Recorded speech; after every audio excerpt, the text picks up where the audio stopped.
늑대가 나타났습니다. 아니, 정확히는 경보가 그렇게 말했습니다. 익숙한 우화 한 편을 오늘은 도덕이 아니라 수학의 법정에 다시 세워보겠습니다. 심심한 소년이 늑대가 왔다고 거짓 외침을 내지르고 마을 사람들은 번번이 언덕으로 달려갑니다. 헛걸음이 쌓인 끝에 진짜 늑대가 왔지만 이번에는 아무도 소년을 믿지 않았습니다. 이 이야기는 2000년 넘게 거짓말의 대가를 가르치는 교훈으로 읽혀왔습니다. 그런데 소년이 한 점 거짓 없이 정직했어도 마을은 거의 같은 결말에 도착했을지 모릅니다. 바람에 흔들린 수풀과 들깨의 그림자를 가끔 늑대로 착각하는 성실하지만 완벽하지 않은 감시꾼이었다고 해보죠. 이 마을에서는 100번의 밤 가운데 한 번꼴로 늑대가 내려옵니다. 감시는 성실해서 늑대가 온 밤은 단 한 번도 놓치지 않고 경보를 울립니다. 다만 평화로운 밤 20번 가운데 한 번꼴로 헛것을 보고 경보를 울립니다. 그리고 방금 그 경보가 울렸습니다. 지금 언덕 위에 정말 늑대가 있을 확률은 얼마일까요? 늑대는 전부 잡고 실수는 고작 5%라니 거의 확실하다고 느껴질 겁니다. 셈을 시작하기 전에 마음속 답 하나를 정해두세요. 곧 그 직감이 얼마나 멀리 빗나갔는지 재보겠습니다. 대부분의 머릿속에서는 이런 셈이 순식간에 끝납니다. 틀릴 가능성이 5%라면 방금 경보가 맞을 가능성은 95%라는 것이죠. 정답은 95%가 아닙니다. 놀랍게도 17%에도 미치지 못합니다. 경보 6번 가운데 진짜 늑대는 고작 한 번, 나머지 5번은 헛것입니다. 이 직감이 어리석어서 틀린 것은 아닙니다. 평소 잘 듣던 어림셈이 조건부 확률의 함정 위를 지난 겁니다. 오작동률 5%는 평화로운 밤을 100개 주면 그중 5개에서 잘못 온다는 뜻입니다. 하지만 우리가 알고 싶은 것은 이미 경보가 울린 오늘 밤이 평화로울 확률입니다. 두 문장은 거울처럼 닮았지만 조건과 결과의 자리가 서로 뒤집혀 있습니다. 조건부 확률은 세로 막대의 양쪽을 마음대로 맞바꿀 수 없습니다. 어느 쪽이 맞는지는 말싸움으로 가릴 일이 아닙니다. 확률이 미심쩍을 때는 전부 세면 됩니다. 이제 마을의 밤을 만개 모아 감시 일지 한 더미로 펼쳐보겠습니다.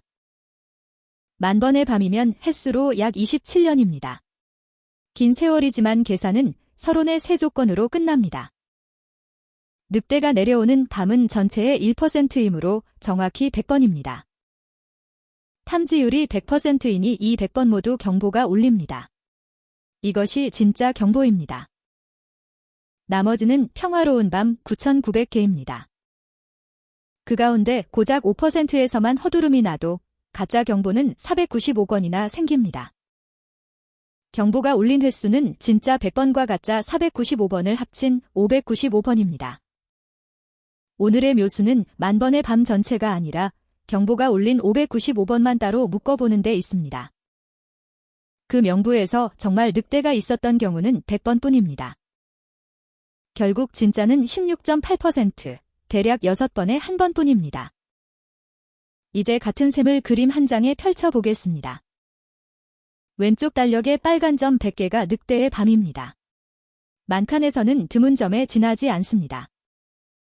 노란 점은 가짜 경보 495개입니다. 진짜보다 거의 5배나 많이 깔려 있습니다. 오른쪽 위 막대가 역설의 엔질룸입니다. 평화로운 밤은 9,900개, 늑대의 밤은 100개뿐입니다. 5%는 작은 비율이지만 그 비율이 곱해지는 상대는 평화로운 밤 9,900개입니다. 반대로 진짜 경보는 장치가 아무리 완벽해도 늑대의 밤 100개를 넘을 수 없습니다. 진짜에는 낮은 천장이 있고 가짜 뒤에는 평화로운 밤 전부라는 거대한 저수지가 있습니다. 그래서 오른쪽 아래의 595건 명부는 83.2%가 가짜인 노란 장부가 됩니다. 경보의 의미를 정하는 싸움은 성능표가 아니라 표적과 나머지의 머릿수 위에서 벌어집니다. 그러면 오작동률을 더 줄이면 되지 않을까요? 이제 얼마나 줄여야 하는지 정확히 찾아보겠습니다. 늑대가 오는 비율과 탐지율은 그대로 두고 오작동률 다이얼만 천천히 내리겠습니다. 진짜 경보는 100건에 묶여 있으니 가짜 경보가 100건 아래로 내려가는 지점이 승부처입니다. 노란 직선과 빨간 천장이 어디서 만나는지 그림으로 보시죠. 우리 마을의 오작동률 5%에서는 가짜 495건, 경보 중 진짜는 16.8%입니다. 오작동률을 1%로 5배 개선하면 가짜 경보는 99건으로 줄어듭니다. 그런데 경보의 신뢰는 고작 50.3%입니다. 동전 던지기를 간신히 넘는 수준이죠. 오작동률을 0.1%, 곧 평화로운 밤 1000번에 한 번으로 낮춰야 가짜가 9.9건까지 줄어듭니다. 그제야 경보의 91.0%가 진짜가 됩니다. 두 선이 정확히 만나는 운명의 교차점은 오작동률 1.01%입니다. 표적이 1%라면 실수율도 1% 언저리 아래로 내려가야 경보의 과반이 진짜가 됩니다. 검사 자체는 훌륭한데도 양성 판정의 다수가 틀리는 이 어긋남이 거짓 양성 역설의 정체입니다. 이제 표적 비율을 P, 탐지율을 S, 오작동률을 F라고 놓겠습니다. T는 표적, A는 경보입니다. 경보가 진짜일 확률은 진짜의 몫을 진짜와 가짜의 몫 합으로 나눈 값입니다. 분자의 S 곱하기 P가 진짜 경보, 분모의 F 곱하기 1 빼기 P가 가짜 경보입니다. 우리 마을에서는 P가 0.01, S가 1, F가 0.05입니다. 진짜의 몫은 0.01, 가짜의 몫은 0.0495가 됩니다. 경보의 과반이 진짜가 되려면 진짜의 몫이 가짜의 몫보다 커야 합니다. 탐지율이 1이고 표적 비율이 0.01이면 F는 99분의 1보다 작아야 합니다. 표적이 아주 드물고 탐지율이 1에 가까우면 이 조건은 대략 F가 P보다 작아야 한다로 줄어듭니다. 이 한 줄의 정식 이름은 베이즈 정리입니다. 새 증거가 왔을 때 이전의 믿음을 다시 저울에 올리는 법이죠. 이 줄다리기는 우화 속 마을만의 일이 아닙니다. 드문 것을 찾는 모든 감시탑이 같은 밧줄을 쥡니다. 공항 검색대가 찾는 위험물을 지닌 승객은 극단적으로 드뭅니다. 반면 벨트 버클과 동전, 열쇠고리는 흔합니다. 그래서 삑소리의 대부분은 위험물이 아닌 물건에서 나옵니다. 공항은 이 산수를 압니다. 그래서 첫 경보를 체포하라는 명령이 아니라 한 번 더 보자는 질문으로 씁니다. 주방의 화재 경보기도 비슷합니다. 진짜 불은 드물지만 요리 연기는 자주 피어오릅니다. 그래도 이 시끄러운 기계를 천장에 다는 이유는 진짜 화재 한 번을 놓치는 비용이 훨씬 크기 때문입니다. 통계학은 멀쩡한 대상을 위험하다고 부르는 거짓 양성에 제1종 오류라는 이름을 붙입니다. 반대로 진짜 위험을 놓치는 거짓 음성은 제2종 오류입니다. 판정 문턱을 낮추면 놓침은 줄지만 허두름이 늘고 문턱을 높이면 그 반대가 됩니다. 그래서 경보 설계의 첫 질문은 정확도가 몇 점인가가 아니라 어느 쪽 실패가 더 비싼가입니다. 스팸 필터에서는 반전이 일어납니다. 스팸함에 들어간 메일은 대체로 정말 스팸입니다. 이유는 스팸이라는 표적 자체가 드물지 않기 때문입니다. 표적이 흔하면 운동장이 진짜 쪽으로 기웁니다. 기계학습에서는 경보 가운데 진짜의 비율을 정밀도라고 부릅니다. 내 현장을 같은 눈금에 올리면 표적의 드물미 결과를 얼마나 크게 가르는지 보입니다. 원문의 어림값으로 공항 검색대는 0.1% 미만, 드문 병 검진은 9.0%만 진짜입니다. 양치기 마을은 16.8%이지만 표적이 흔한 스팸 필터는 99.2%까지 올라갑니다. 내 수치는 감을 잡기 위한 어림값이지만 모두 같은 베이즈식이 낳은 한 가족입니다. 병원에서는 환자라고 잡아내는 비율을 민감도라고 부릅니다. 멀쩡한 사람을 멀쩡하다고 통과시키는 비율은 특이도입니다. 오작동률을 1에서 뺀 값입니다. 그리고 양성 판정 가운데 진짜 환자의 비율이 양성 예측도 PPV입니다. 민감도와 특이도가 모두 99%인 검사도 유병률이 0.1%면 양성 예측도가 9%까지 내려갈 수 있습니다. 거짓 양성 역설이 경보를 세우는 쪽의 이야기라면 기저율 무시는 판정지를 받아든 머리의 이야기입니다.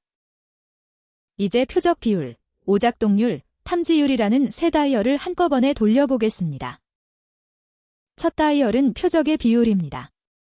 늑대나 환자처럼 찾으려는 것이 세상에 얼마나 흔한지를 정합니다. 두 번째는 오작동률입니다. 표적이 없는데도 경보가 울리는 물고의 크기입니다. 세 번째는 탐지율입니다. 표적이 왔을 때 실제로 붙잡는 비율입니다. 원문의 네프리셋은 양치기 마을, 공항 검색대, 드문 병 검진, 그리고 스팸함입니다. 우리 마을에서 탐지율을 70%에서 100%로 올려도 경보의 신뢰는 12.4%에서 16.8%로만 움직입니다. 이 사례처럼 드문 표적과 가짜 경보가 지배할 때는 탐지율보다 오작동률을 줄이는 쪽이 훨씬 크게 움직입니다. 드문 것을 찾는 도구를 고를 때는 얼마나 잘 잡느냐와 함께 멀쩡한 것을 얼마나 건드리는지도 물어야 합니다. 이제 처음의 우화로 돌아가 마을 사람들이 경보를 흘려들은 이유를 다시 판결해 보겠습니다. 외침의 신뢰가 16.8%라면 농기구를 내려놓고 언덕까지 달려가는 6번 가운데 5번은 헛걸음입니다. 출동 비용과 늑대를 놓치는 비용까지 따져야 최적 행동이 정해지지만 반복 합경보가 신뢰를 깎는 학습 자체는 자연스럽습니다. 현대에는 이 둔감해짐에 경보 피로라는 이름이 붙어 있습니다. 병원 모니터와 자동차 도난 경보, 보안 관제실의 수많은 알림이 모두 같은 문제를 품습니다. 놓치지 않으려 민감하게 조일수록 가짜가 늘고 가짜가 늘수록 사람은 경보를 끄거나 흘려듣습니다. 놓치지 않으려는 노력이 결국 놓치게 만드는 민감함이 둔감함을 낳는 비극입니다. 첫 번째 해결책은 경보를 명령이 아니라 질문으로 만드는 것입니다. 검색대의 삑소리 뒤에 손짓 검사를 잇듯 싸고 빠른 두 번째 확인을 통과한 신호에만 큰 행동을 겁니다. 판별력 있는 확인의 채를 통과할 때마다 남은 집단의 표적 비율이 올라가고 다음 경보는 더 무거워집니다. 두 번째 원칙은 드문 표적일수록 오작동률부터 잡는 것입니다. 양치기 소년의 외침 뒤에 막루지기 한 사람이 먼저 언덕을 살피는 단계만 있었어도 달라졌을 겁니다. 소년에게 필요했던 것은 회초리가 아니라 오류가 완전히 겹치지 않는 두 번째 채였습니다. 언덕을 내려가며 오늘 재심의 판결문을 세 문장으로 정리하겠습니다. 첫째, 늑대가 1%이고 탐지율이 100%인 우리 마을에서 오작동률 5%의 경보 신뢰는 16.8%였습니다. 둘째, 진짜에는 표적수라는 천장이 있고 가짜에는 나머지 전부라는 저수지가 있습니다. 그래서 드문 표적의 경보를 믿게 만들려면 오작동률이 표적 비율 언저리까지 낮아져야 합니다. 셋째, 공항과 병원, 스팸함과 마을은 모두 같은 시기에 있지만 표적의 드문 때문에 다른 운명을 맞습니다.